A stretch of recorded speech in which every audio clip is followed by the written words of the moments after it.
آپ کے بہت سارے سوالات آ رہے تھے نماز جمعہ کے متعلق کہ نماز جمعہ ہم پڑھیں یا نہ پڑھیں، اس کا حکم کیا ہے؟ تو میں آپ کو ہمیشہ وعدہ دیتا رہا کہ اس کے متعلق لیکچر دیں گے، تو انشاءاللہ تبارک و تعالی آج سے 2 یا 3 لیکچر انشاءاللہ سب اگر زندگی رہی، اللہ نے توفیق دی تو آپ کی خدمت میں نماز جمعہ اور نماز عید کے متعلق پیش کریں گے، اور انشاءاللہ تبارک و تعالی اس کے متعلق اوہام کا ازالہ کریں گے، اور اقوال کے دلائل آپ کی خدمت میں پیش کیے جائیں گے۔ دیکھیں میرے محترم ناظرین، نماز جمعہ کے متعلق سب مسلمانوں کا اجماع ہے اور مذہب حقہ کا اجماع ہے کہ یہ واجب ہے، اس کے وجوب میں کوئی شک ہے ہی نہیں۔ اس کا وجوب کتاب سے اور سنت سے بلا ریب ثابت ہے، لیکن اس کا وجوب بہت ساری جو شریعت میں بہت ساری چیزیں شریعت کا جز ہیں، واجب ہیں، لیکن ان کا وجوب کے شرائط ہوتے ہیں۔ وہ شرائط کیا ہیں اس کے متعلق بھی بات کریں گے انشاءاللہ تبارک و تعالی۔ سب سے پہلے ہم اس کے اصل وجوب پہ بات کریں گے، تو اس کا اصل وجوب میرے محترم ناظرین کتاب عزیز سے اور سنت مطہرہ سے بلا ریب ثابت ہے۔ اللہ تعالیٰ سورہ مبارکہ جمعہ میں آیہ نمبر 9 میں فرماتا ہے، یا اعوذ باللہ من الشیطان الرجیم، یا ایہا الذین آمنوا، اے ایمان والو، اذا نودی للصلاة من یوم الجمعہ، جب پکارا جائے، جب پکار آئے، جب ندا آئے روز جمعہ کو نماز کے لیے، فاسعوا الی ذکر اللہ۔ عبداللہ ابن مسعود کی قراءت میں طبری وغیرہ میں لکھا ہے، تفسیر طبری میں، یہ فمضوا الی ذکر اللہ ہے۔ اچھا، اور اہل بیت علیہم السلام کے احادیث میں بھی یہی ہے، فسعوا کا مطلب ہے دوڑنا، اور دوڑنا یہ مستحب بات نہیں ہے، چلنا، نماز کی طرف چلو، بہرحال اللہ کے ذکر کی طرف چلو۔ وَذَرُوا الْبَيْعَ، اور بیع کو چھوڑ دو۔ اہل بیت علیہم السلام کے احادیث میں موجود ہے کہ اس آیات کا بطن بھی ہے، اس آیات کا بطن یہ ہے کہ جب اللہ تعالیٰ نے روز جمعہ خلائق کو جمع کیا تھا، جمعہ کو اس لیے بولا ہے جمعہ کہ خلائق کو اللہ تعالیٰ نے جمع کیا تھا، انبیاء کو، مرسلین کو، ملائکہ کو، زمین کو، آسمان کو، سب کو اللہ تعالیٰ نے جمع فرمایا تھا اور ان پہ عرضہ کیا تھا اپنی توحید کو، اور رسول اللہ صلی اللہ علیہ وآلہ وسلم کی ولایت کو، اور امیر المؤمنین علیہ السلام اور ان کے اولاد طاہرین علیہم السلام کی امامت و ولایت کو۔ تو اذا نودی للصلاة من یوم الجمعہ ایک وہ ندا ہے اللہ کا جو ازل میں ہوا ہے، جو ہمارے اس دنیا میں آنے سے پہلے ہوا ہے، فاسعوا الی ذکر اللہ۔ تو پھر اس کے بعد یہ جو جملہ ہے فاسعوا الی ذکر اللہ، قرآن کے بطن میں ذکر اللہ سے مراد کیا ہے؟ یہاں پر امیر المؤمنین علیہ السلام ہے، امیر المؤمنین علیہ السلام کی نصرت کی طرف چلو۔ وَذَرُوا الْبَيْعَ، بیع کاروبار، دنیا پرستی، وہ کون ہے؟ وہ خلیفہ اول ہے، ٹھیک ہے نا؟ ذَلِكُمْ خَيْرٌ لَكُمْ إِن كُنتُمْ تَعْلَمُونَ، یہ قرآن کا باطن ہے، قرآن کا ظاہر بھی حجت ہے، قرآن کا باطن بھی حجت ہے، اہل بیت علیہ السلام نے دونوں کو حجت قرار دیا ہے اور دونوں پہ روایت موجود ہے۔ تو بہرحال روز جمعہ کو یہ نماز کی بات ہو رہی ہے، نماز جمعہ کی بات ہو رہی ہے، اس کا وجوب قرآن میں، اب سنت میں بھی اہل بیت علیہ السلام کے احادیث میں اس کے وجوب میں کوئی شک ہی نہیں ہے۔ یہ کتاب وسائل الشیعہ جلد نمبر 7 چاپ مؤسسۃ آل البیت علیہم السلام، یہ ہے میرے محترم ناظرین، صفحہ کون سا ہے؟ صفحہ 295۔ ملاحظہ فرمائیے، یہ حدیث روایت ہے ہمارے آقا حضرت امام محمد باقر علیہ السلام سے کہ انہوں نے فرمایا کہ اللہ تعالیٰ نے ایک جمعے سے اگلے جمعے تک 35 نمازیں واجب کی ہیں۔ 7 دن ہے نا، ہر دن میں 5 نمازیں، 7 ضرب 5 35، ٹھیک ہے نا؟ ہاں، 35 نمازیں واجب کی ہیں۔ منہا صلاۃ واحدۃ فرضها اللہ عز وجل فی جماعۃ وہی الجمعہ، ان 35 نمازوں میں جماعت شرط نہیں ہے، جماعت فضیلت ہے لیکن شرط نہیں ہے۔ ان 35 نمازوں میں ایک نماز ہے جس میں جماعت شرط ہے، اور وہ نماز جمعہ ہے۔ تو یہ واضح ہے کہ نماز جمعہ کے وجوب پہ دلیل ہے۔ امام علیہ السلام نے کیا فرمایا کہ اللہ تعالیٰ نے 35 نمازیں واجب کی ہیں، ان میں سے ایک، ان واجب نمازوں میں سے ایک وہ ہے جن میں جمعہ ہے، جن میں جماعت واجب۔ اچھا، پھر اگلا حدیث جو اس میں ملاحظہ فرمائیے کہ وہی ہے لیکن اس میں ایک اضافہ ہے کہ امام کو اس نماز میں 2 قنوت ادا کرنے چاہیے. ایک قنوت رکعت اولا میں ہے قبل الرکوع، پہلی رکعت میں رکوع سے پہلے قنوت پڑھے، اور فی الثانیہ بعد الرکوع، اور دوسری جو رکوع ہے، دوسری جو قنوت ہے وہ دوسری رکعت میں ہے، وہ رکوع کے بعد. اچھا، پھر ملاحظہ فرمائیے، یہ حدیث ہے امیر المؤمنین علیہ الصلاۃ والسلام سے کہ انہوں نے خطبہ ادا فرمایا روز جمعہ کو، اور فرمایا والجمعۃ واجبۃ علی کل مؤمن، ہر مؤمن پر نماز جمعہ واجب ہے، ہر مؤمن پر نماز جمعہ واجب ہے، الا علی الصبی، مگر بچہ ہو، مریض ہو، پاگل ہو، شیخ الکبیر ہو، عمر رسیدہ انسان ہو، والاعمى، کوئی اندھا ہو، مسافر ہو، والمرأة، عورت ہو، والعبد المملوک، اور جو غلام ہے، ومن كان على رأس فرسخین، اور جو نماز جمعہ سے 2 فرسخ سے زیادہ دور ہے. ٹھیک ہے نا؟ اچھا، پھر ملاحظہ فرمائیے اگلے حدیث میں حضرت امام محمد باقر علیہ السلام سے روایت ہے، صلاۃ الجمعۃ فریضہ، نماز جمعہ فریضہ واجب. پھر صفحہ نمبر 298 میں اس حدیث کو ملاحظہ فرمائیے، حضرت امام محمد باقر علیہ السلام سے روایت ہے، من ترک الجمعۃ 3 متوالیات بغیر علت طبع اللہ علی قلبہ، جو شخص 3 ہفتے تک نماز جمعہ مرتب متوالیاً ترک کر دے تو اللہ اس کے دل پہ مہر لگا دیتا ہے، تالا لگا لیتا ہے، بغیر کسی دلیل کے، بغیر کسی عذر بہانے کے 3 ہفتوں تک وہ نماز جمعہ ترک کرے. اچھا، تو ان روایات سے کیا پتہ چلتا ہے میرے محترم؟ اور بھی بہت سارے روایات ہیں، ان سے پتہ چلتا ہے کہ نماز جمعہ کے وجوب میں شک نہیں ہے، جیسے تمام مسلمین میں شک نہیں ہے. البتہ اس کے وجوب مطلق نہیں ہے، اس کے وجوب کے شرائط ہیں، اگر وہ شرائط پورے ہوں تو واجب ہے. ٹھیک ہے نا؟ اگر وہ شرائط پورے نہ ہوں، اس کے شروط بہت سارے ہیں، اگر وہ شروط ہوں تو جمعہ واجب ہے، اگر شروط نہ ہوں تو واجب نہیں ہے. آپ کی خدمت میں عرض کروں، جمعے کے شروط میں سے ایک شرط ہے میرے محترم ناظرین کہ امام کا حضور ہو، امام یا اس کا نائب ہو، امام ہو یعنی جو یا اس کا نائب ہو. امام سے کیا مراد ہے میرے محترم ناظرین؟ امام سے مراد ہمارے نزدیک امام معصوم علیہ السلام، اور اس کے نائب سے کیا مراد ہے؟ نائب جو اس کام پہ لگا دیا گیا کہ تم لوگوں کو نماز پڑھا دو، یا ان کا نائب عام ہو کہ ان کے مناسب میں سے، جملہ مناسب میں سے ایک منصب یہی ہو کہ نماز پڑھانے کا منصب ہے، نماز جمعہ پڑھانے کا منصب ہے. اور یہ شرط میرے محترم ناظرین، یہ شرط صرف شیعوں کے ہاں نہیں ہے، مخالفین کے ہاں بھی ہیں. البتہ ان کے ہاں جو ہیں وہ کوئی بھی شخص فاسق و فاجر ہو وہ امام وقت ہو سکتا ہے.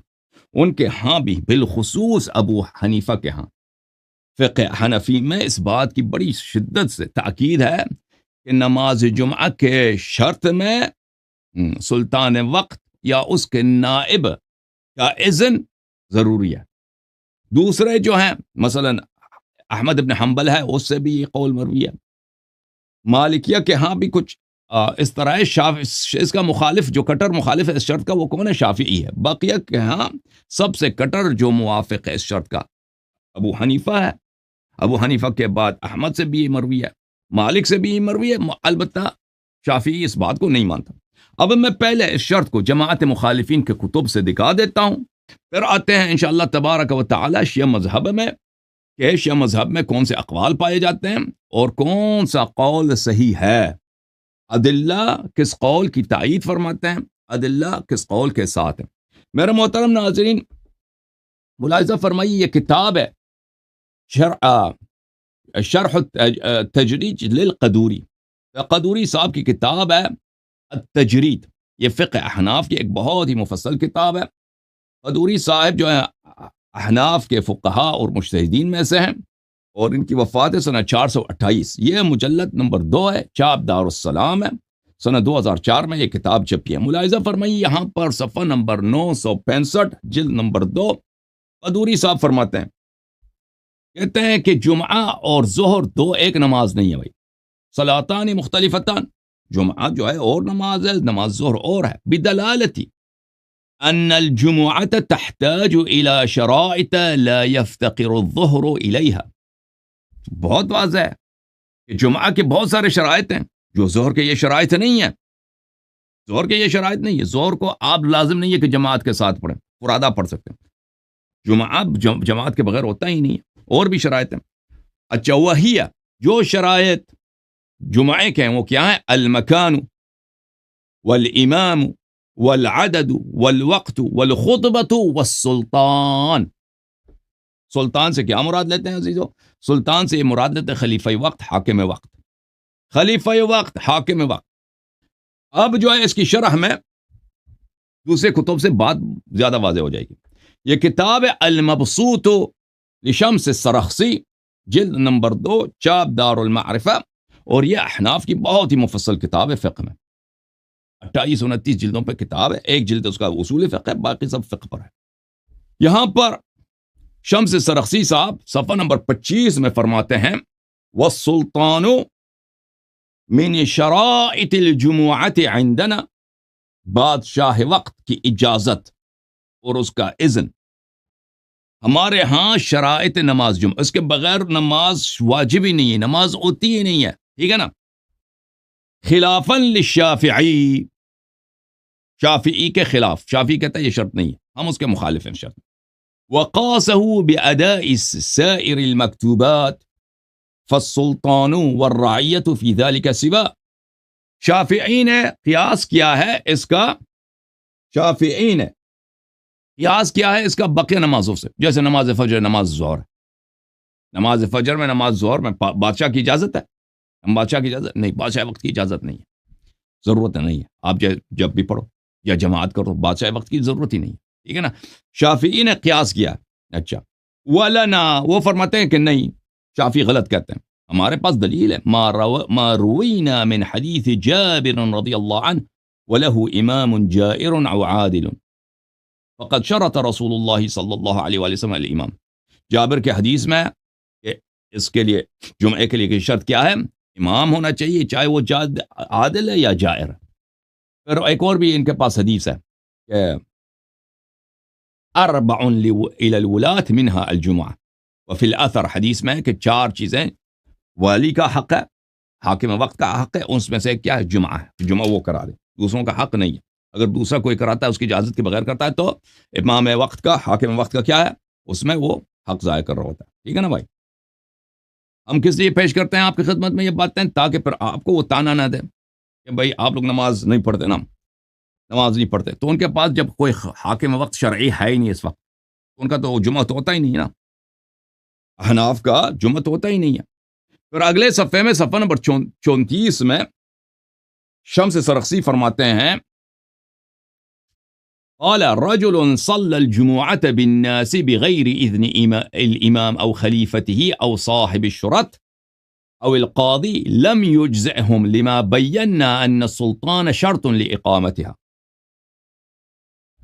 شمس سرخسی کہتے ہیں کہ ایک شخص ہے, اس نے نماز جمعہ پڑھا بغیر اذن الامام, امام وقت کے یعنی سلطان وقت کے, حاکم وقت کے اذن کے بغیر, یا اس کا جو جانشین ہے, حاکم وقت کا جو گورنر ہے, یا اس کا جو پولیس فورس ہے, جو تانے دار ہے, تانے دار کے اجازت کے بغیر, او القاضی, یا شہر کا جو قاضی ہے. کیونکہ یہ سب جو ہے نا, یہ ڈپیوٹیز تھے, یہ نمائندے تھے, یہ ان کا نصب کون کرتا تھا؟ حاکم وقت کرتا تھا. گورنر کا, قاضی کا, فوج کا اور تانے کا جو تانے دار ہوتا تھا, مقامی علاقے کا جو پولیس فورس ہوتا تھا, یہ سب حکام اس کا نصب کرتے تھے. ان کے اجازت کے بغیر اگر کوئی پڑھے نماز جمعہ, کہتے ہیں لم یجزئہم, یہ نماز مجزی ہی نہیں ہے. لما بینا ان السلطان شرط لإقامتها, کیونکہ ہم نے واضح کر دیا کہ بادشاہ وقت کا اجازت ضروری ہے, اجازت ضروری ہے نماز پڑھنے کے لیے. ٹھیک ہے نا؟ نماز جمعہ کے لیے شرط ہے. تو اگر بغیر اذن امام کے کوئی پڑھتا ہے تو کیا ہوتا ہے اس میں؟ ہاں,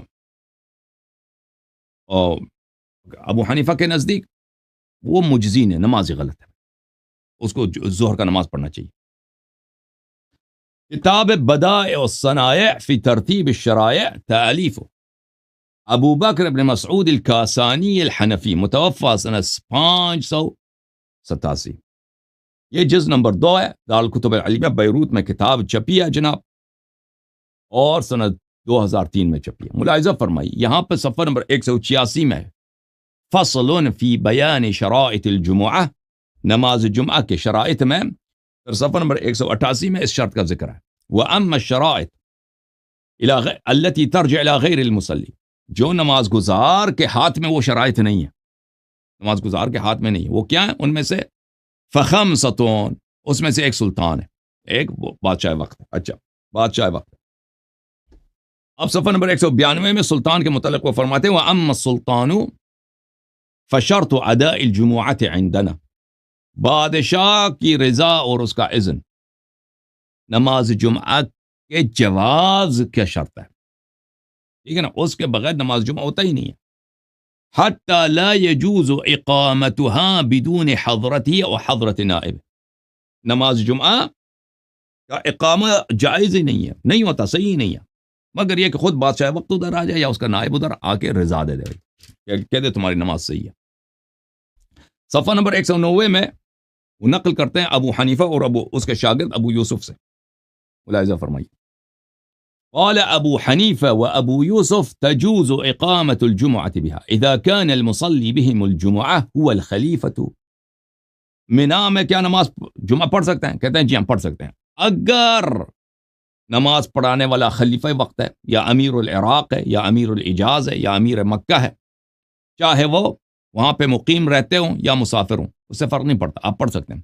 او رجلا مأذونا من جہتهم، یا بادشاہ وقت سے، امیر عراق سے، امیر حجاز سے یا امیر مکہ سے کوئی شخص معذون ہو، اس کی وکالت ہو، اس کی اجازت ہو کہ تم جا کے نماز پڑھو. ولو كان المصلي بهم الجمعة امير الموسم وهو الذي امر بتسوية امور الحجاج لا غير لا يجوز لانه غير مأمور باقامة الجمعة. جو امیر الحاج ہوتا ہے، پرانے زمانے میں امیر الحاج ہوتے تھے، وہ خلیفہ کے جانب سے ہوتے تھے حجاج کے دیکھ بھال کے لیے کہ بھئی حج صحیح طریقہ سے ہو جائے. حج کہ امور اس کے ہاتھ میں ہوتا تھا. اگر امیر الحاج نماز جمعہ پڑھائے، کہتا ہے کہ نہیں، جائز نہیں، کیونکہ امیر الحاج کا وہ اس نیابت اس لیے نہیں کہ وہ نماز جمعہ پڑھا دے، اس کی نیابت اس لیے ہے کہ وہ بھائی حجاج کے لیے پانی پہنچانے کا انتظام کر دے، حجاج کو دے کے یہاں پہ کوئی چوری نہ کرے، ٹھیک ہے نا، اس طرح کی باتوں کا. الا اذا كان مأذونا من جهة امیر العراق او امیر مکہ، مگر یہ کہ امیر مکہ یا امیر عراق اس کو اجازت دے دیں کہ بھئی امیر الحاج جو ہے یہ نماز جمعہ پڑھ سکتا ہے. سمجھ میں آئی نا بات آپ کو؟ یہ کتاب ہے الہدایہ شرح بدایت المبتدی لابن ابی بکر مرغینانی اس کا نام کیا ہے؟ مرغینانی ہے، ٹھیک ہے نا. ابو بکر مرغینانی، ٹھیک ہے نا بھائی، مرغینانی، ابو بکر مرغینانی کی کتاب ہے الہدایہ فی شرح بدایت المبتدی. مرغینانی صاحب کی اس کتاب میں جلد نمبر 2 چاپدار السراج، کتاب چھپی ہے سنہ 2019 میں، ٹھیک ہے نا. اس میں ملاحظہ فرمائیے ولا تجوز اقامتها، نماز صلاۃ الجمعہ کے متعلق صفحہ نمبر 81 للسلطان او لمن امرہ السلطان. نماز جمعہ مرغینانی صاحب کیا کہتے ہیں؟ مرغینانی مرغینانی صاحب فرماتے یہ احناف کا بہت بڑا مجتہد ہے بھائی، ٹھیک ہے نا، جیسے ہمارے ہاں سیستانی صاحب ہے نا، اللہ کی شان دیکھو، ٹھیک ہے نا، مرغینانی بھی ان کا ہے. کہتے ہیں کہ ولا تجوز اقامت ہو چلے جائز نہیں ہے کہ نماز جمعہ پڑھا دے. کون پڑھا دے؟ مگر یہ بادشاہ وقت یا مگر کہ بادشاہ وقت کا کوئی نائب ہو. اچھا یہ کس کا پتہ چلا میرے محترم ناظرین؟ یہ کس کا حکم ہے؟ یہ تھا احناف کا، اور پاکستان ہندوستان میں حنفیوں کی اکثریت ہے، ٹھیک ہے نا. تو ان کے ہاں تو بالکل وہ جو بات وہ آپ کے جو ہندوستان والے ہیں ان کو مودی سے اجازت لینی ہوگی، مودی کے اجازت کے بغیر تو نماز ہی نہیں پڑھ سکتے، ٹھیک ہے نا. امریکہ میں جو احناف پاکستانی رہتا ہے نا، ان کو بائیڈن سے یا اپنے شہر کے گورنر سے اجازت لینا ہوگا کہ بھئی آپ کوئی تعین کر دیں ہمارے لیے امام جمعہ. اچھا اب مالکیہ کے پاس چلتے ہیں. مالکیہ کے کتاب ہے یہ، ملاحظہ فرمائیے، شرح التلقین للمازری، ابو عبداللہ محمد ابن علی المازری، متوفى سنہ 536 ہجری، چاپ دار الغرب الاسلامی، یہ جلد نمبر 1 ہے. یہ کتاب چھپی ہے سنہ 1997 میں. یہاں پہ ملاحظہ فرمائیے، یہ صفحہ نمبر 954 ہے. اس کتاب میں مازری صاحب فرماتے ہیں، مالک اور اس کے اصحاب کہتے ہیں ان الجمعة لا تقام الا بثلاثة. مالک ابن انس اور اس کے پیروکار مجتہدین علماء فرماتے ہیں کہ نماز جمعہ کے 3 شرائط: المصر، شہر میں ہونا چاہیے، گاؤں میں نہیں ہونا چاہیے، والجماعت، اور دوسری ہے کہ جماعت کے ساتھ ہو. تیسری کیا شرط؟ کیا؟ والامام الذي تخاف مخالفته، وہ بادشاہ وقت کہ اس کی مخالفت سے میں ڈر لگتا ہے، بھائی پکڑ کے مار دے گا، ٹھیک ہے نا، بادشاہ وقت، سلطان وقت سے. فقوله الذي تخاف مخالفته كالاشارة الى مذهب حنیفہ. کہتے ہیں یہ جو مالک کا قول ہے کہ نماز جمعہ کا شرط کیا ہے؟ اذن ہو اس امام کا جس کی مخالفت کا ڈر ہے. یہ وہی ابو حنیفہ کا قول ہے کہ سلطان وقت کا اذن شرط ہے نماز جمعہ میں. یہ احناف کے فقہ میں ایک بہت ہی مشہور کتاب ہے مختصر الخلیل. اس مختصر الخلیل کی بہت سارے شروح ہیں. ایک شرح ہے، اس کی شرح ہے دردیری صاحب کی شرح، وہ مالکیہ کے بہت بڑے مجتہد کو سے. اس مالکیہ کے اس دردیری کے شرح کو یہ کہتے ہیں شرح کبیر، اور شرح کبیر کے بہت سارے حواشی ہیں. اچھا، یہ کتاب ہے حاشیۃ الدسوقی علی شرح الکبیر، اور اس کے ذیل میں بلے شیخ محمد علیش کی جو ہے وہ ہے حاشیہ بھی ہے. یہ اس کی جلد نمبر 1 ہے. یہ عیسیٰ البابی الحلبی و شرکائہ مصر میں چھپی ہے، پرانا چاپ ہے. حاشیۃ الدسوقی علی شرح الکبیر للدردیری، جو مختصر خلیل کی شرح ہے. اچھا، یہ صفحہ نمبر 384 ہے. اس میں دسوقی صاحب فرماتے ہیں قولہ لم تصح. اچھا، یہ جو میں نے بہت ڈھونڈا ہے یہ کتاب شرح کبیر، جو شرح کبیر مجھے نہیں ملا. میرے پاس یہ حاشیہ ہے خود شرح کبیر، مختصر خلیل بھی ہے میرے پاس، لیکن اس کی شرح جو ہے نہیں ہے، دردیری کی جو شرح ہے وہ مجھے نہیں ملی. بہرحال اس نے اپنے شرح میں کہا لم تصح. یہ لم تصح سے کیا مراد ہے؟ مقتضاہ دخول حکم الحاکم فی العبادات قصدا. کہتے ہیں اس کا مطلب یہ ہے لم تصح جو دردیری صاحب نے کہا ہے، اس کا یا خلیل نے کہا، اس کا مطلب یہ ہے کہ امام وقت کے اذن کے بغیر نماز نہیں ہوتی. امام وقت کا اذن ضروری ہے نماز کے لیے. حاکم وقت کا حکم مقتضاہ دخول حکم الحاکم فی العبادات، عبادت میں حکم حاکم کے اذن شرط ہے. کس عبادت کی بات ہو رہی؟ نماز جمعہ کی بات. اور محمد علیش جو ہیں وہ اپنے شرح میں فرماتے ہیں وَاسْتُؤْذِنَ امام، ضروری ہے کہ امام وقت کا اذن لیا جائے. امام وقت کا اذن لیا جائے کس کے لیے؟ نماز کے لیے، نماز جمعہ کے لیے. ای امام سے کیا مراد ہے؟ ای سلطان وقت کا، بادشاہ وقت کا. ندباً فی ابتداء اقامتها، یہ کہتا ہے مستحب ہے، ٹھیک ہے نا. وہ جو مالک کے اپنے الفاظ نہیں تھے کہ مستحب ہے، اب یہ محمد علیش کہتے ہیں مستحب ہے. چلیں، حاکم وقت کا مستحب ہے. فَإِنْ أَجَابَ فَظَاهِرٌ وَوَجَبَتْ اقامت الجمعہ. اگر حاکم وقت اجازت دے دے کہ بھائی چلو تمہیں اجازت ہے نماز پڑھو، نماز جمعہ پڑھو، تو ٹھیک ہے، اس وقت نماز واجب ہو جاتا ہے، نماز پڑھنا ہے. وَإِنْ مَنَعَ مِنْ إِقَامَتِهَا وَأُمِّنُوا عَلَىٰ أَنفُسِهِمْ مِنْ، اگر حاکم وقت نے کہا کہ نہیں نماز نہیں پڑھ سکتے بھائی، نماز جمعہ میں اجازت نہیں دیتا، اس وقت میں ہم دیکھیں گے، کہتے ہیں کہ ہماری جو جان مال کو خطرہ ہے یا نہیں ہے. ہم اگر نماز جمعہ اقامہ کر رہے ہیں تو ہو سکتا ہے حاکم اپنا فوج بھیج دے، ہمیں تہس نہس کر دے. اگر ہمیں اپنے جان و مال کی امان ہے تو پھر ہم نماز پڑھ لیتے ہیں. حاکم وقت نے اجازت نہیں دیا تو جہنم میں. وَإِلَّا بِأَن لَمْ يَأْمَنُوا إِن مَنَعَ لَمْ تُجْزَ بلی أي لم تصح ويعيدونها. اگر ہمارے مال و جان کو خطرہ ہے تو پھر نماز باطل ہے. اگر حاکم وقت نے کہا کہ نماز نہیں پڑھو اور ہم نے نماز پڑھ لی لیکن ہمیں خوف تھا کہ ہمیں پکڑ کے جیل میں ڈال دیں، ٹھیک ہے نا. تو اس صورت میں وہ نماز باطل ہے, دوبارہ نماز پڑھنی چاہیے, اس کی قضا کرنی چاہیے, یعنی جمعہ کے بجائے ظہر کی قضا کریں گے.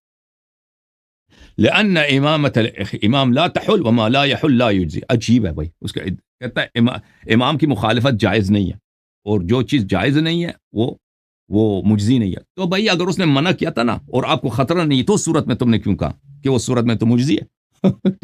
اس کا دلیل جو ہے اس کے اپنے فتویٰ سے ملتا نہیں ہے سیستانی صاحب کی طرح. یہ کس کا بھائی بن گیا؟ احناف کا ہم نے آپ کی خدمت میں پیش کر دی کچھ تفصیل کے ساتھ. پھر مالکیہ کا, اب شوافع کا. یہ محمد ابن ادریس شافعی کی جو فقہ ہے, ٹھیک ہے نا. اب کے ایران میں بہت سارے شوافع ہیں, عراق میں جو جماعت یا مصر اور شام میں جو ہیں بہت سارے, ان کے کیا ہیں, یہ شافعیہ ہیں, شافعی مذہب کے پیروکار ہیں.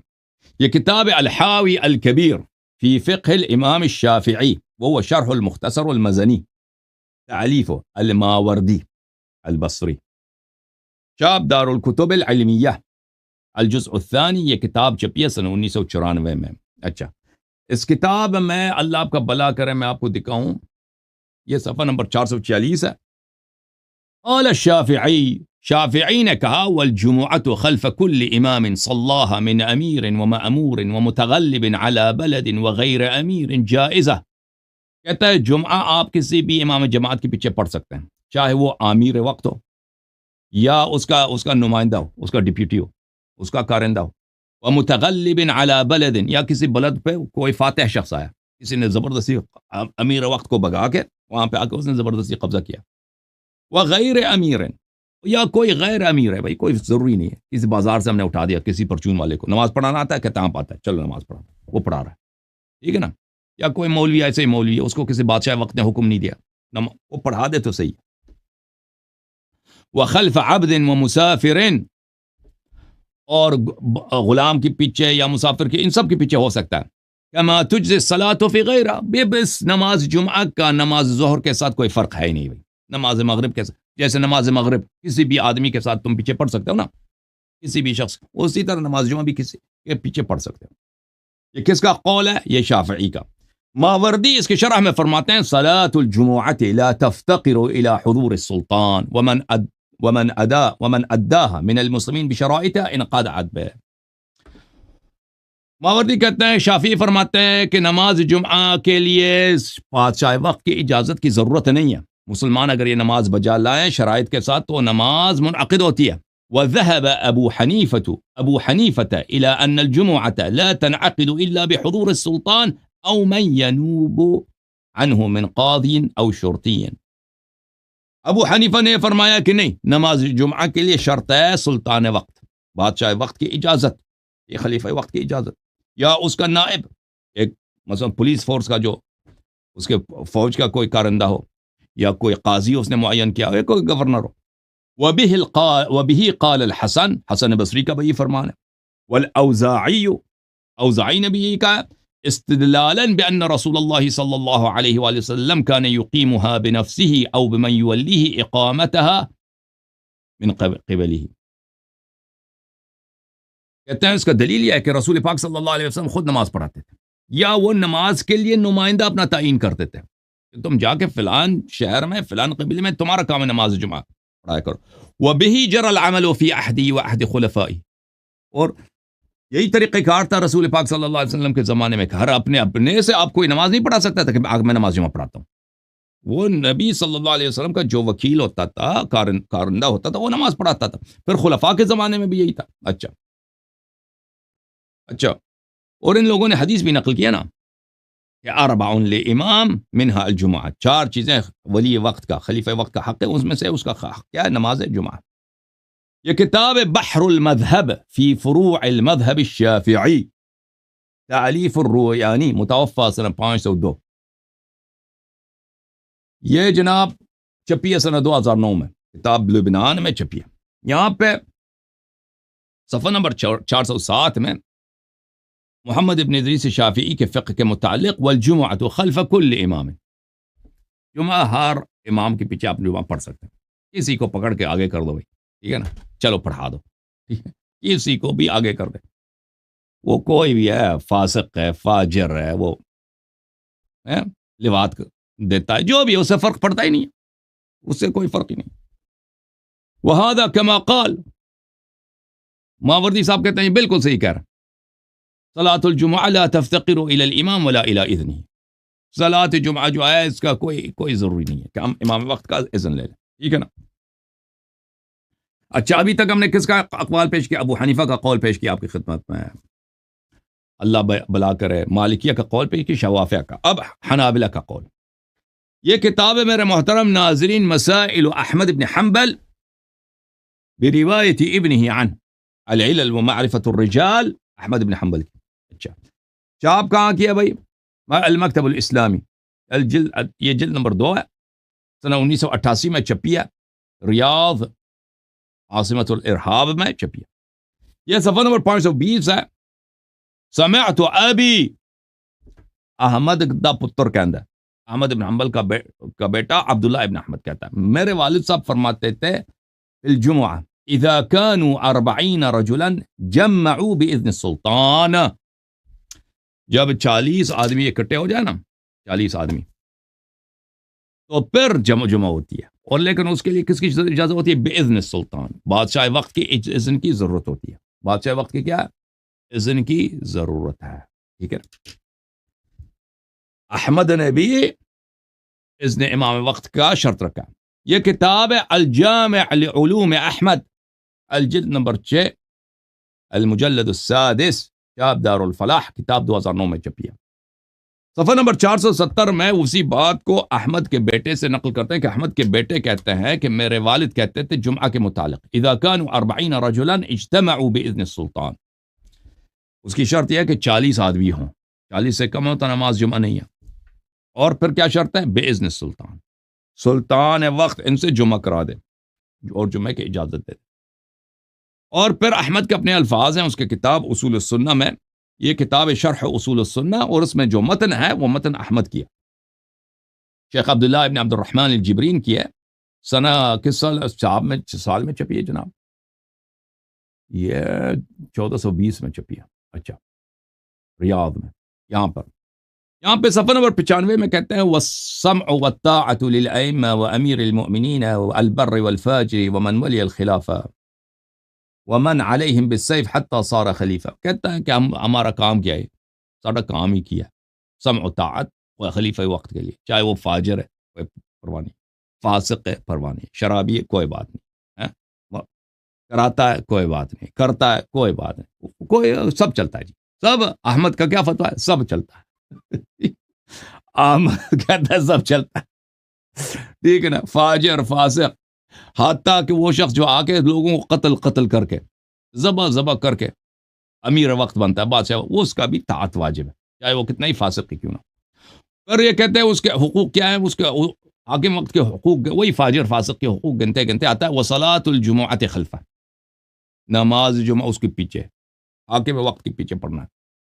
وخلف من واللہ، یا اس کے پیچھے جو حاکم وقت اس کو سنبھال لے کہ بھئی تو نے نماز پڑھانا ہے، یہ اس کا حق ہے. یہ کسی مولوی کا حق نہیں ہے کہ وہ جا کے نماز جمعہ پڑھا دے. حاکم وقت سے جا کے اجازت لے لو، چاہے وہ کتنا ہی فاجر، فاسق، شرابی، کعبے کو جلانے والا کچھ بھی ہو، کوئی فرق نہیں پڑتا. ٹھیک ہے نا. میں نے آپ کو دکھایا تھا نا کن کے خلفاء جو اپنے چھوٹے بھائیوں کو ریپ کرتے تھے، اپنے ماؤں کو ریپ کرتے تھے. کوئی بات نہیں، نماز کے لیے اسی کی اجازت ضروری ہے. اجازت نہیں لیا تو نماز ہی باطل ہے. یہ کتاب ہے قاضی ابو یعلا الفراء الحنبلی کی، المسائل الفقہیہ من کتاب الروایت والوجہین، تعلیف مکتبۃ المعارف الریاض، جز نمبر 1، سنہ 1985، ریاض میں یہ کتاب چھپی ہے. یہاں پہ صفحہ نمبر 185 میں اشتراط اذن الامام لاقامت الجمعہ میں احمد کا قول نقل کر رہے ہیں. ونقل المروذی ومحمد بن الحسین بن ہارون وعلی بن سعید، ان 3 عظیم علماء نے احمد سے نقل کیا. مروزی نے، محمد بن الحسین بن ہارون نے، اور علی بن سعید نے احمد سے روایت کیا ما یقتضی انها لا تنعقد الا باذن الامام او بامرہ، کہ احمد نے فرمایا ہے کہ نماز جمعہ کا انعقاد کا شرط یہی ہے کہ حاکم وقت اذن دے دے یا اس کا نمائندہ اذن دے دے، اس کے بغیر جمعہ نہیں ہوتا.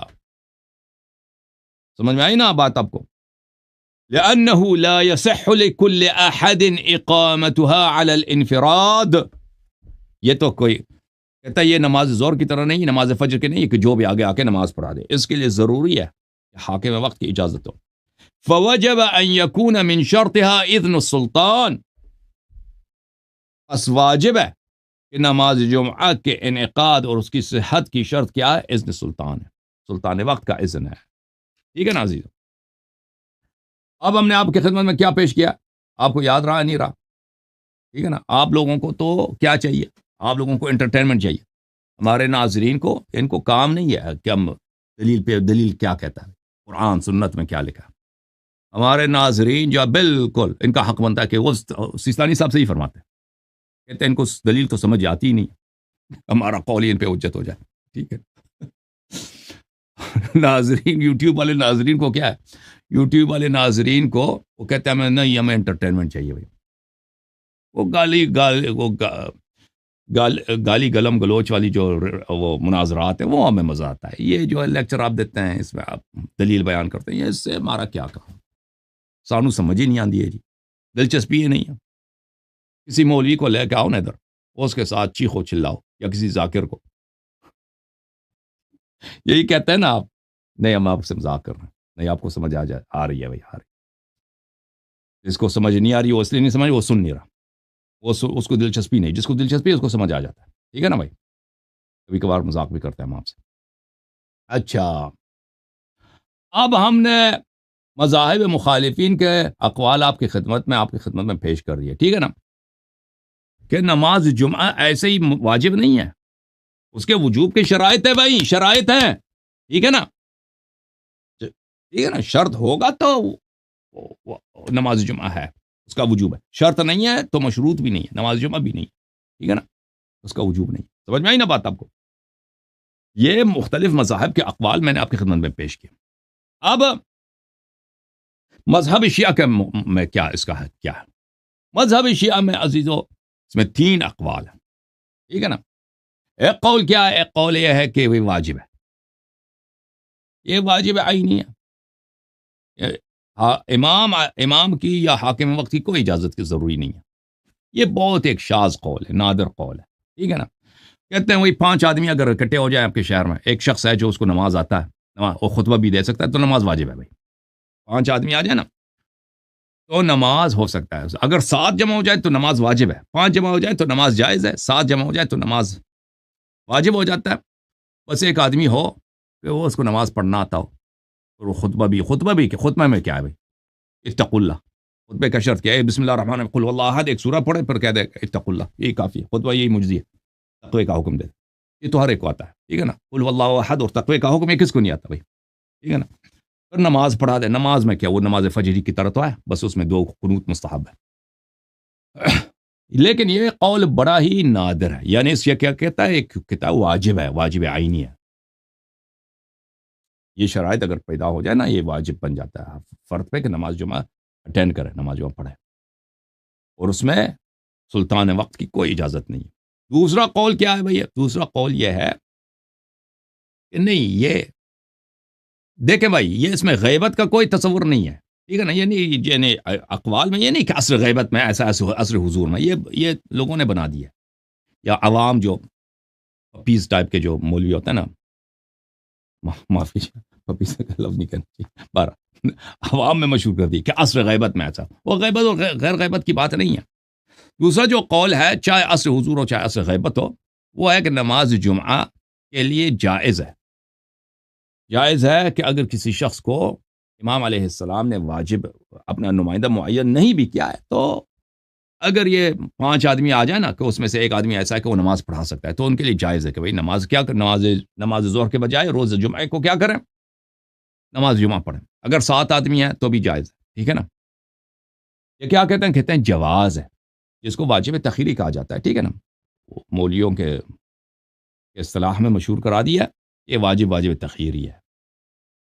روز جمعہ کو آپ کے پاس 2 آپشنز ہیں بھائی، 2 آپشنز ہیں. ایک آپشن یہ ہے کہ کیا کرو، اور تم نماز ظہر پڑھو. ایک آپشن یہ ہے نماز ظہر پڑھو، ختم. جماعت کے ساتھ پڑھنا نہیں پڑھنا وہ آپ کی مرضی. دوسرا آپشن یہ ہے کہ اگر کوئی ایسا شخص ہے جو نماز پڑھا سکتا ہے اور اس کو خطبہ دینا بھی آتا ہے، خطبے کے بھی تو اتنا مشکل تو ہے نہیں، خطبہ وہ عام سی چیز ہے بھائی، اکثر لوگ خطبہ دے سکتے ہیں نماز جمعہ. تو وہ خطبہ دینے والا آدمی ہے، وہ اس کے پیچھے آپ نماز جمعہ پڑھ سکتے ہیں، واجب نہیں ہے، پڑھ سکتے ہیں. اور اس کا یہ شرط کہ بھائی حاکم وقت نے اس کو تعین کیا ہو، اس سے کوئی ضروری نہیں. یہ کون سا ہے؟ یہ دوسرا قول ہے، ٹھیک ہے نا. تیسرا قول کیا ہے؟ تیسرا یہ ہے کہ نہیں بھائی یہ جائز نہیں ہے، یہ جائز ہی نہیں ہے. یہ کیا ہے؟ جائز ہی نہیں ہے بھائی. کیا جائز نہیں ہے؟ نماز ہے، ہاں جمعہ جائز نہیں، مگر یہ کہ امام معصوم علیہ السلام خود نماز پڑھائیں یا ان کا نائب نماز پڑھائیں، اس کے علاوہ نماز منعقد ہی نہیں ہوتی، یہ اس کی صحت کی شرط ہے. تو میرے محترم ناظرین لیکن اس مسئلے میں شیعوں میں کوئی اختلاف نہیں ہے کہ اگر امام علیہ السلام خود نماز پڑھائیں، چاہے وہ عصر حضور ہو یا عصر غیبت ہو. عصر غیبت میں امام علیہ السلام امام کے پاس آ جائیں، ٹھیک ہے نا، کہیں مل جائے امام علیہ السلام وہ نماز پڑھائیں تو وہ نماز جائز ہے، اس میں کوئی شرط نہیں. یا امام علیہ السلام کا نائب خاص ہو جو انہوں نے تعین کیا ہو کہ تمہارا کام یہ ہے کہ فلاں علاقے میں جا کے نماز پڑھا دو، تو اس میں نماز جمعہ پڑھنا جائز ہے، نماز بلکہ وہ واجب ہو جاتا ہے، اس میں تو کسی کا شک ہی نہیں ہے، وہ تو سب اجماعی ہے. اور پھر یہ کہ چاہیے عصر امام علیہ السلام کے ہاتھ میں حکومت ہو، جیسے امیر المؤمنین علیہ السلام کی حکومت تھی، امام حسن مجتبیٰ علیہ السلام کی حکومت تھی، ٹھیک ہے نا. یا ایسا عصر ہو جس میں امام علیہ السلام کی حکومت نہیں، امام جعفر صادق علیہ السلام کا تو زمانہ ہے. اگر وہ امام جعفر صادق علیہ السلام کسی کو اپنی طرف سے کسی گاؤں میں کسی قبیلے میں کہتے ہیں کہ تم بھائی وہاں پہ چپکے سے جا کے لوگوں کو نماز جمعہ پڑھا دو شیعوں کو، تو اس میں تو کسی کو شک نہیں ہے کہ وہ نماز ہو جاتا ہے. تو یہ 3 اقوال ہیں میرے مختلف محترم ناظرین، لیکن ان 3 اقوال میں ایک قول پہ سب کا اتفاق ہے کہ اگر امام علیہ السلام نماز پڑھائیں تو اس میں وجوب میں کوئی شک ہی نہیں ہے، ٹھیک ہے نا، وجوب میں شک نہیں ہے.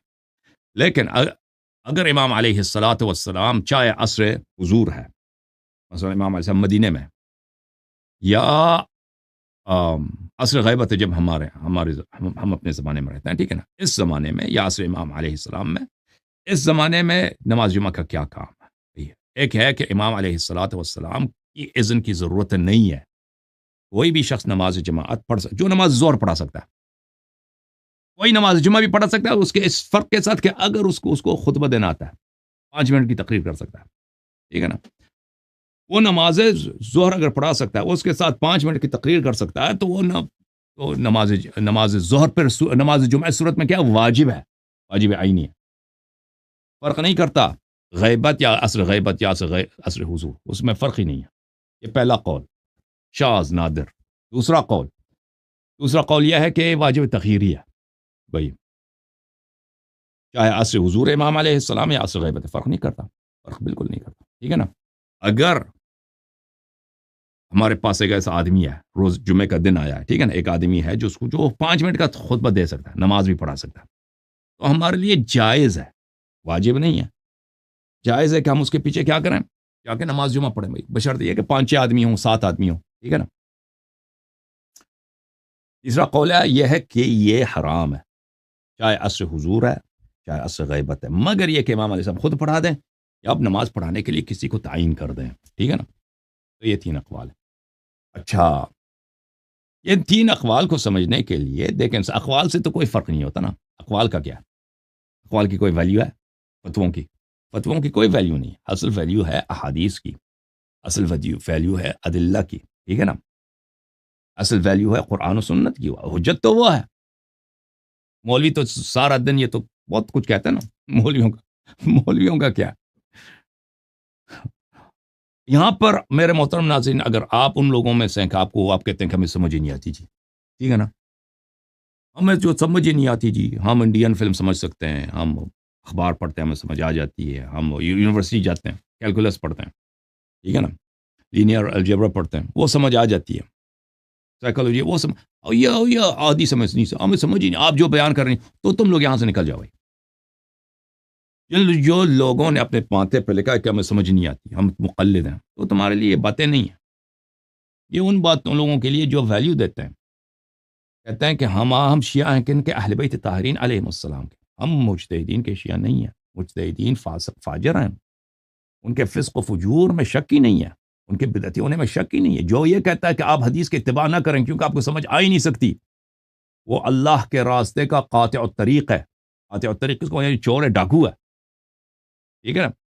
جو آپ کو کہتا ہے کہ آؤ میں تمہیں قرآن و سنت سمجھاتا ہوں، تمہیں سمجھ آ سکتی ہے، میں سمجھا دیتا ہوں، آپ کو سمجھ کیوں نہیں سمجھ آئے گی؟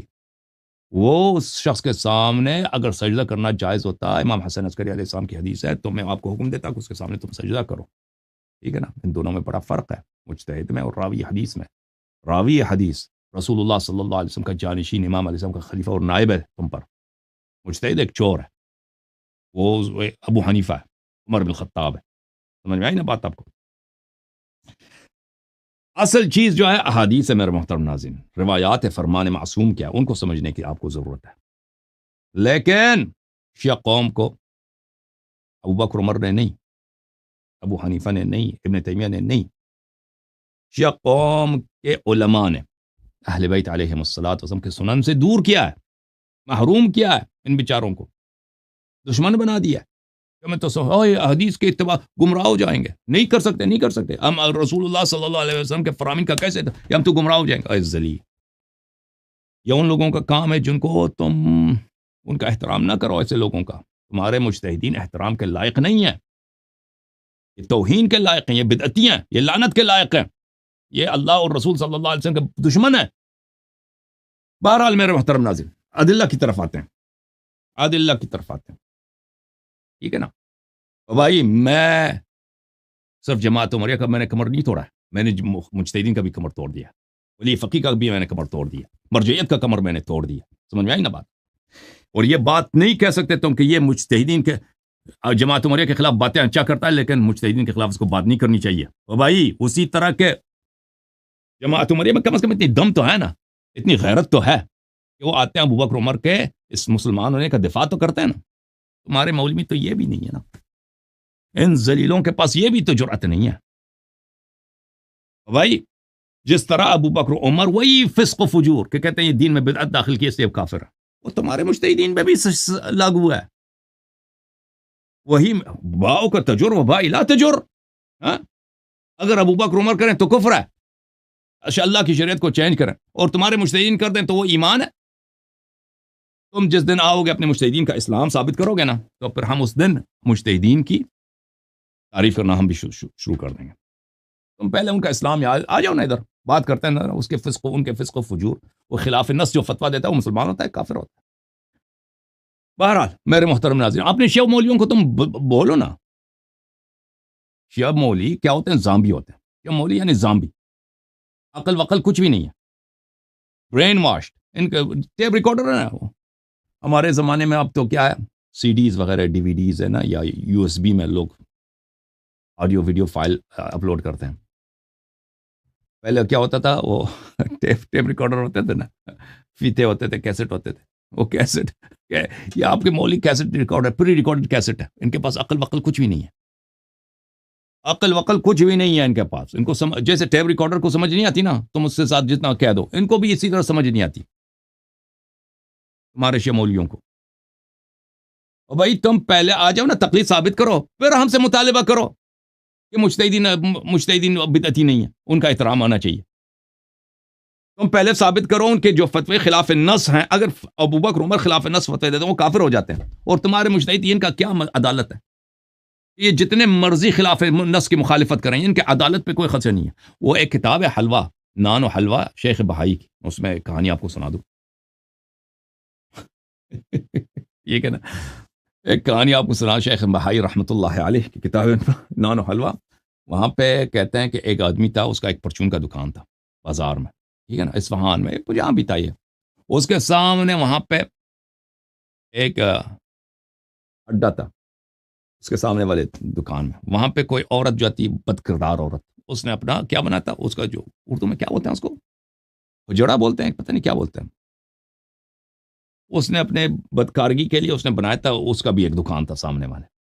ادھر لوگ آتے ہیں مثلا روٹی خریدنے کے لیے، گندم، نمک وغیرہ، یعنی جو ان کے تیل وغیرہ خریدنے آتا ہے نا پرچون کی دکان میں.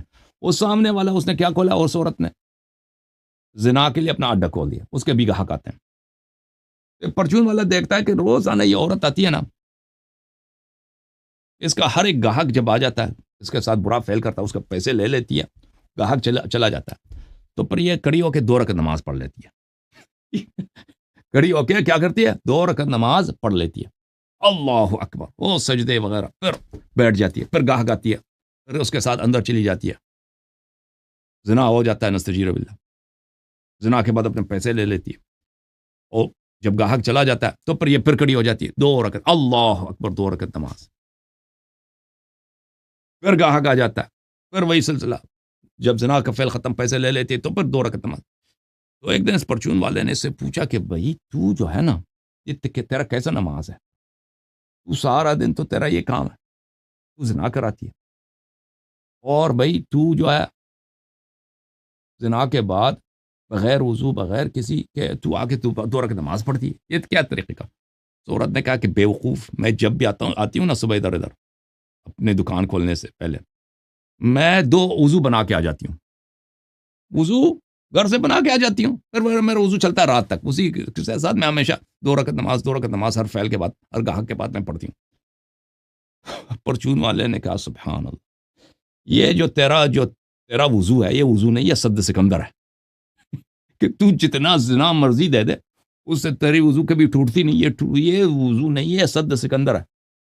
اب بھی جو ہے نا شیعہ، آپ کے شیعہ جو مجتہدین ہیں، شیعہ مولویاں، ان کی عدالت نہیں ہے، یہ سد سکندر ہے، جتنا مرضی یہ قرآن و سنت کی مخالفت کریں، فسق فجور ان کا پوری دنیا نے بڑھ دیا، ان لوگوں نے، ان کے بدنامی پوری دنیا میں ہے، ٹھیک ہے نا، اس کے باوجود یہ عدالت ان کی ساقط نہیں ہوتی بھائی، شیعہ مجتہد کی عدالت کفر، وہ صادق عقیدہ ان کا کفر، جو مرضی کریں، جو مرضی بولیں، شیعہ عوام کو ایسا انہوں نے بیوقوف بنا دیا، اور شیعہ طالب علموں کو ایسا بیوقوف بنا دیا کہ بھائی یہ مقدس، ان کو کچھ نہیں ہوتا، اور بھائی کچھ نہیں ہوتا نا، اگر یہ تنے یہ پکے ہیں تو تم میرے بھائی، میں ادھر دلیل کے ساتھ آتا ہوں، قرآن و سنت کے دلائل وہ لوگوں کو بھی سمجھ آ جاتی ہے، تم ادھر آ جانا، کبھی ادھر نا ولایت فقی ثابت کرو، تم ادھر آ جانا تقلید ثابت کرو، تم آ جانا ادھر نیابت امام علیہ السلام ثابت کرو، تم آ جاؤ کبھی، تمہارے یہ تو تمہارے دیکھیں آپ کے جو اکثر پاکستانی علماء ان کے یہ انابھاس ان کے سطر سے بہت بلند ہے،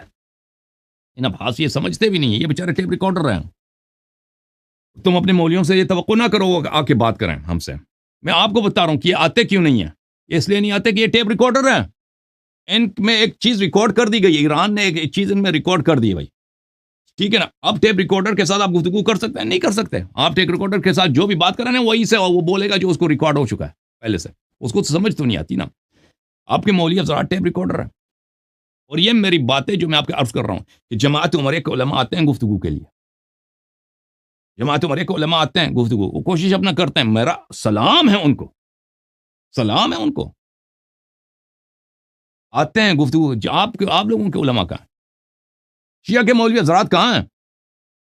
ٹھیک ہے نا، سوائے جھوٹ کے، سوائے ٹیپ ریکارڈر کے، بھائی مرجعیت کا تو تقلید تو بدیہی ہے، تقلید بدی ہے، اور بدیہی ہے تو بدی، اور بھائی دوسروں کو کیوں نہیں سمجھ آئی نا، بدیہی ہے تو امام جعفر صادق علیہ الصلوۃ والسلام کو اس کو بدیہی کا نہیں پتا تھا، عازم کو کیوں نہیں پتا چلا اس بدیہی کا؟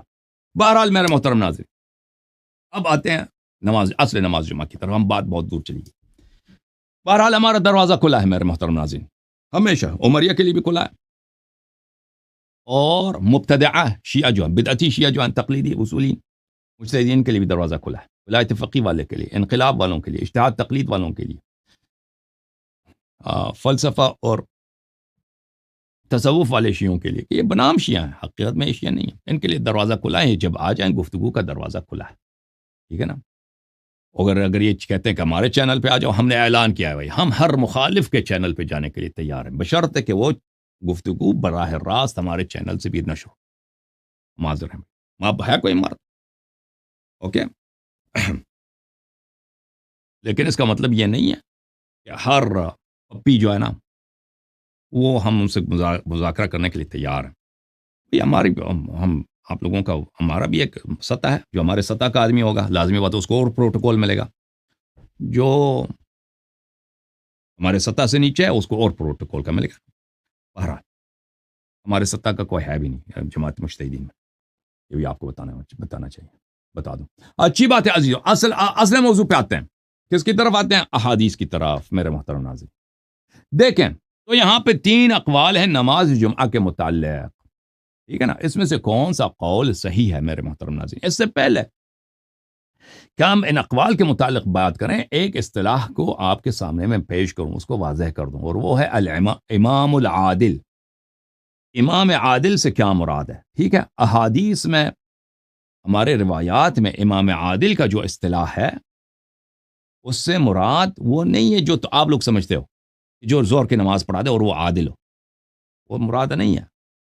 نماز زور کے لیے یہ جو عام جو نماز ہے نا، اس امام جماعت، اس کے لیے عدالت کی شرط نہیں ہے. یعنی عدالت کی جو اصطلاح ہے، عدالت کا جو عنوان ہے، اس میں شرط نہیں ہے روایات میں. امام عادل کا مقصد و مفہوم کیا ہے؟ اس کا مقصد و مفہوم امام جائر کے مقابلے میں، سلاطین جائر کے جائر یعنی ظالم، ان کے مقابلے امام عادل یہ ائمہ اطہار علیہ الصلوۃ والسلام کی لقب ہے. سمجھ میں آئی نا بات آپ کو؟ تو جب ہم امام عادل کی بات کریں گے تو یاد رکھنا یہ عدالت وہ عدالت نہیں جو مجتہدین کی اصطلاح ہے. مجتہدین کا کیا اصطلاح ہے کہ بھئی عدالت ہے کہ وہ جو گناہ نہیں کرتا اور صغیرے پہ اصرار نہیں کرتا، یہ اس طرح مروت کے خلاف جا نہیں لاتا. ٹھیک ہے نا، یہ اس سے مراد نہیں ہے. دلائل دیکھ لو اس کا. یہ کتاب ہے الاصول من الکافی للکلینی رحمہ اللہ. یہ ہے میرے بھائیو جز نمبر 1، چاپ دار الکتب الاسلامیہ. یہ باب ہے ان الارض لا تخلو من حجہ، زمین حجت الہی سے خالی نہیں رہتا. صفحہ نمبر 375 میں ملاحظہ فرمائیے، یہ حدیث نمبر 3 ہے. اچھا، حضرت امام جعفر صادق علیہ السلام کا فرمان ہے لا دین لمن دان اللہ بولایت امام جائر لیس من اللہ. اس شخص کا دین ہی نہیں ہے بھائی، وہ نہ اللہ کو جانتا ہے، نہ رسول صلی اللہ علیہ وسلم کو جانتا ہے، نہ ان کے شریعت پہ عمل کر رہا ہوتا ہے. جو اللہ کی طاعت کر رہا ہے کس راستے پر؟ اللہ کی طاعت کر رہا ہے بولایت امام جائر لیس من اللہ، ظالم امام جس کی ولایت اللہ کی جانب سے نہیں ہے، جس کی امامت اللہ کی جانب سے نہیں ہے، اس کے ولایت کے ماتحت وہ شریعت پہ چل رہا ہوتا ہے، اس کی ولایت پر، اس کا تو دین ہی نہیں ہے. ولا عتب على من دان بولایت امام عادل من اللہ، اور کوئی ملامت نہیں ہے، یعنی گناہ مغفور ہے، معفو ہے اس شخص کے، چاہے وہ گناہ کار بھی ہو، کہ وہ اس راستے پر ہے کہ اس کا امام عادل ہے من اللہ ہے، اس امام عادل جس کی امامت اللہ کی جانب سے ہے، اس کی ولایت پر. اچھا، یہاں پہ یہ ایک بات یہاں یاد رکھو، دیکھیں بہت سارے احادیث میں ہے، ٹھیک ہے نا، کہ جو امام حسین علیہ السلام پر ہوتا ہے اس کی سب گناہیں معاف ہو جاتی ہیں. ٹھیک ہے نا، جو اہل بیت علیہ السلام سے محبت کرتا ہے وہ اس کے سارے گناہیں معاف ہیں، چاہے اس کے گناہ سمندر کے پانی میں جو بلبلے ہیں ان بلبلوں کی تعداد سے بھی زیادہ ہو، یا صحرا کے ریگوں سے بھی زیادہ ہو. اچھا، اس میں بڑی تفصیل ہے. یہ اس طرح جو مطلق بیان کیا گیا نا، اس کے بہت سارے شروط ہیں دوسرے احادیث میں. ٹھیک ہے نا، یہ عام طور پہ کہیں بیان نہیں کیا گیا کسی نے. ٹھیک ہے نا، عام طور پہ اگر دیکھ لیں، اس کی تلاش کریں تو علماء آپ کو نہیں بتاتے. یہ اس طرح مطلق نہیں ہے. جیسے بہت ساری چیزیں مطلق ہے نا، شرط ایک جگہ مطلق بیان کیا، دوسری جگہ پہ اس کے شروط ہیں، تو اس کے بھی شروط ہیں. ٹھیک ہے نا، اس کے بھی شروط ہیں. تو یہ خود ایک بہت ہی مفصل بحث ہے، بہت ہی مفصل بحث ہے، وہ اپنی جگہ پر چلا کے بھی بیان کریں گے. تو اس حدیث میں بھی ہے ولا عتب على من دان بولایت امام عادل من اللہ. امام عادل من اللہ کون ہے؟ امام عادل من اللہ امام معصوم علیہ السلام. اچھا، ملاحظہ فرمائیے، یہ کتاب الحجہ ہے، اسی جلد نمبر 1 میں صفحہ نمبر 529 ہے، حدیث نمبر 5 ہے. یہاں پر ایک یہودی ہے جو حضرت امام امیر المؤمنین علیہ الصلوۃ والسلام سے گفتگو کرتا ہے ابو بکر کے خلافت کے ابتداء میں. وہ پوچھتا ہے اخبرنی عن محمد صلی اللہ علیہ وآلہ کم له من امام عدل. عادل جو ہے نا عزیزو، عدل اور عادل یہ یہاں پہ مصدر بمعنی مشتق ہے. مصدر کو مشتق پہ عمل کیا جاتا ہے، ذات پہ عمل کیا جاتا ہے مبالغہ کے لیے. ٹھیک ہے نا، مبالغہ کے لیے، تاکید کے لیے، یعنی بہت ہی عادل. اس نے کہا کہ مجھے بتاؤ محمد صلی اللہ علیہ وآلہ وسلم، رسول اللہ صلی اللہ علیہ وسلم کے کتنے عادل امام ہیں. فقال، ہمارے آقا ہمارے سرور امیر المؤمنین علیہ السلام نے فرمایا، یا ہارونی ان لمحمد صلی اللہ علیہ وآلہ 12 امام عدل. وہ یہودی جو تھا حضرت ہارون علیہ السلام کے اولاد اس کے نسل میں سے تھا. حضرت ہارون علیہ السلام کے نسل سے یہود بھائی، کیونکہ یہ شیعہ ہو گیا نا بعد میں تو اس کو اس لیے ہم بھائی کہتے ہیں. اچھا، رسول اللہ صلی اللہ علیہ وآلہ وسلم کے 12 امام عدل ہیں. لا يضرهم خذلان من خذلهم، اگر لوگ ان کی نصرت نہ کرے تو ان کی عدم نصرت سے ان کا کوئی ضرر نہیں ہوتا. ولا يستوحشون بخلاف من خالفهم، اگر لوگ ان کی مخالفت کریں تو ان کو، یہ 12 جو امام عدل علیہم السلام، وہ لوگوں کی مخالفت سے کیا نہیں ہوتی، ان کو کوئی نقصان نہیں ہوتا. وَإِنَّهُمْ فی الدین ارسب من الجبال الرواسي فی الارض، وہ دین میں جیسے پہاڑ زمین پہ پختہ ہے نا، پہاڑ زمین میں پکے ہیں، پہاڑ جو زمین میں ان کا جڑ ہے، اسی طرح ائمہ اطہار علیہ السلام پہاڑوں سے بھی زیادہ جس طرح زمین میں ان کا جڑ ہے، وہ دین میں زیادہ، اس سے زیادہ کیا ہے، راسخ ہیں، محکم ہیں. ومسكن محمد صلی اللہ علیہ وآلہ فی جنته مع اولئک الاثنی عشر الامام العدل، اور رسالت پناہ صلی اللہ علیہ وآلہ وسلم کا جو جنت میں جو مسکن ہے، گھر ہے، رہائش ہے، وہ انہی 12 عادل اماموں کے ساتھ جنت میں. تو امام عدل سے کیا مراد ہے؟ یاد رکھو، امام عدل سے مراد، جب احادیث ہم آپ کو دکھائیں گے نا کہ امام عدل کی بات ہو رہی ہے، تم پھر یہ نہیں کہنا کہ ہمارے پاس ہمارے شہر کے مولوی وہ بھی تو عادل ہے نا، یہ اور عدالت کی بات ہو رہی ہے. احادیث میں جو اصطلاح ہے امام عدل کی، وہ مجتہدین کے اصطلاح سے مختلف ہے.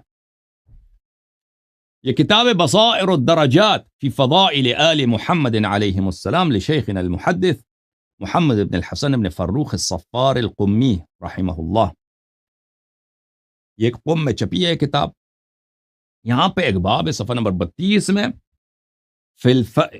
باب فیہ الفرق بین ائمة العدل من آل محمد علیہ السلام و ائمة الجور من غیرہم بتفسیر رسول اللہ صلی اللہ علیہ وآلہ وسلم.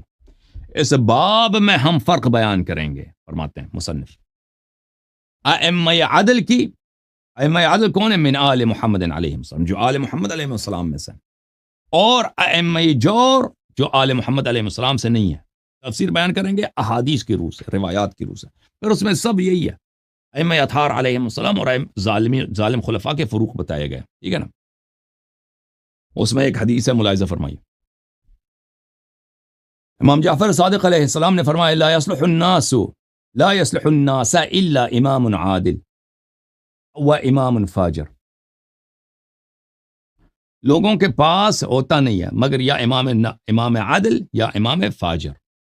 ان اللہ عز وجل یقول، اللہ نے قرآن میں فرمایا، وجعلناهم ائمة يهدون بامرنا وقال جعلناهم ائمة يدعون الى النار.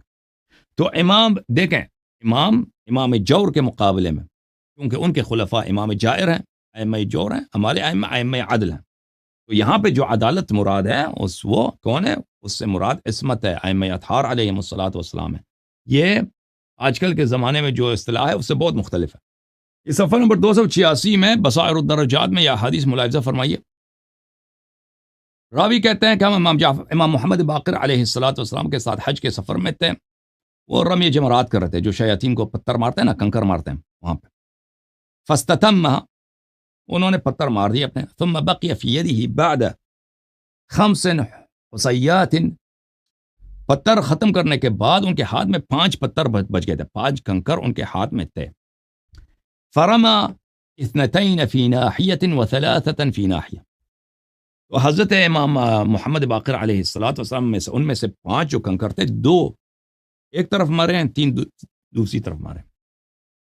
فقال له جدی، راوی کہتے ہیں کہ میرے دادا صاحب وہاں پہ تھے. دادا صاحب نے پوچھا، جعلت فداک لقد رأيتك صنعت شيئا ما صنعه احد قط، میں نے دیکھا کہ آپ نے آج بہت عجیب کام کیا. میرے دادے نے ان سے پوچھا، امام محمد باقر علیہ السلام سے، آپ سے پہلے کسی نے یہ انجام نہیں دیا. 5 پر رمی جمرات کرنے کے بعد آپ نے 5 پتھر، 2 ایک طرف مارے، 3 دوسری طرف مارے. قال نعم انه اذا كان كل موسم اخرج الفاسقين الغاصبين. امام علیہ السلام نے فرمایا، جی ہاں، ہر موسم حج میں وہ 2 فاسق اور 2 غاصب کو ادھر لایا جاتا ہے، ہر موسم حج میں لایا جاتا ہے. ثم يفرق بینہما ہا ہنا، پھر ان کے درمیان تقسیم کیا جاتا ہے، ایک فاسق ایک طرف، ایک غاصب ایک طرف، دوسرا غاصب دوسری طرف. لا یراہما الا امام عدل، وہ صرف ائمہ اطہار علیہ السلام کو نظر آتے ہیں. اوئے یہاں پہ کس کو لایا گیا؟ رمی جمرات شیاطین کو مارتے وقت، ہاں غاصب ہے، 2 غاصب کو لایا. اچھا تو ایک طرف کھڑے کرتے ہیں ملائکہ، دوسری کو دوسری طرف کھڑے کرتے ہیں. فرمالیت الاول اثنتین، ہاں میں نے جو پہلا جو غاصب تھا میں نے اس کو 2 کنکر مارے، والآخر ثلاثہ، اور دوسرے کو 3 مارے. لأن الآخر اخبث من الاول، کیونکہ نمبر 2 جو آیت ہے نا، دوسرا جو وہ زیادہ خبیث تھا، میں نے اس لیے اس کو زیادہ مارا. ٹھیک ہے نا. تو یہاں پہ بھی امام عادل سے کیا مراد ہے؟ امام عادل سے مراد امام معصوم علیہ السلام. یہ کتاب ہے تفسیر علی ابن ابراہیم القمی رضی اللہ عنہ، کیا مؤسسۃ الدار الکتاب فی قم المقدسہ مطبعۃ النجف. اصل میں نجف کیا، بعد میں تو قم میں آف سیٹ کیا نا دوبارہ. اچھا یہاں پر جلد نمبر 2 صفحہ نمبر 171 تفسیر سورہ احزاب میں امام جعفر صادق علیہ السلام کی حدیث ہے: الائمۃ فی کتاب اللہ امامان، امام عدل و امام جور. امام قرآن میں 2 طرح کے ہیں، امام عدل، امام جور. بس امام عادل سے کیا مراد ہے؟ امام عادل سے کیا مراد ہے؟ امام معصوم علیہ السلام مراد ہے. ٹھیک ہے نا. وجعلناہم ائمۃ یہدون بامرنا، یہ ائمہ اطہار علیہ السلام ہے، یہ امام جماعت مراد نہیں ہے. جب یہ پتہ چلا میرے محترم ناظرین امام عدل سے کیا مراد ہے، تو اب انشاءاللہ تبارک و تعالی یہاں پہ 3 اقوال تھے نا شیعہ جماعت میں. ایک قول کیا ہے نماز جمعہ کے متعلق، سب شیعوں کا یہ قول ہے بھائی کہ اگر امام معصوم علیہ السلام نماز پڑھا دیں تو اس میں حضور جو ہے واجب ہے، نماز واجب ہے. ٹھیک ہے نا. یا ان کا نائب خاص پڑھا دیں، چاہے عصر حکومت امام علیہ السلام کے ہاتھ میں ہو یا حکومت امام علیہ السلام کے ہاتھ میں نہ ہو، یا عصر غیبت ہو، اس سے فرق نہیں پڑتا، کوئی فرق نہیں پڑتا. یہ سب شیعوں کا عقیدہ ہے. ٹھیک ہے نا. اس میں تو کسی کا اختلاف ہی نہیں. اب امام علیہ الصلوۃ والسلام اگر خود نماز نہیں پڑھا رہے، ان کا نائب خاص بھی نہیں ہے، تو اب کیا کیا جائے؟ ٹھیک ہے نا. چاہے عصر حضور ہے یا عصر غیبت ہے، اس سے فرق نہیں پڑتا. تو اب کیا کیا جائے؟ اس میں 3 اقوال ہیں. ایک ہے واجب عینی، جیسے آپ نماز فجر کسی مولوی کے پیچھے کسی جو شخص نماز پڑھا، مولوی بھی ضروری نہیں ہے، کوئی نماز پڑھا سکتا ہے، اس کے دین پہ آپ کو وثوق ہے، دیندار آدمی ہے، نماز پڑھا سکتا ہے. اگر وہی 5 منٹ کے 2 خطبے بھی دے سکتا نا، تو اس کے پیچھے آپ پہ واجب ہے نماز جمعہ پڑھیں. یہ پہلا قول ہے. دوسرا قول ہے کہ یہی ہے، کہتے ہیں واجب نہیں ہے، آپ پڑھ سکتے ہیں، آپشن ہے آپ کو. تیسرا یہ ہے کہ حرام ہے. تو ان میں سے کون سا قول صحیح ہے میرے محترم ناظرین؟ اب اقوال پہ آتے ہیں. ٹھیک ہے نا. تو یہ کل سے انشاءاللہ تبارک و تعالی، کیونکہ آج میں نے 1 گھنٹہ 15 منٹ بات کیا، ٹھیک ہے نا، وہ کافی ہے. تو اب جو ہے یہ باقی مواد کل سے انشاءاللہ آپ کی خدمت میں پیش کریں گے.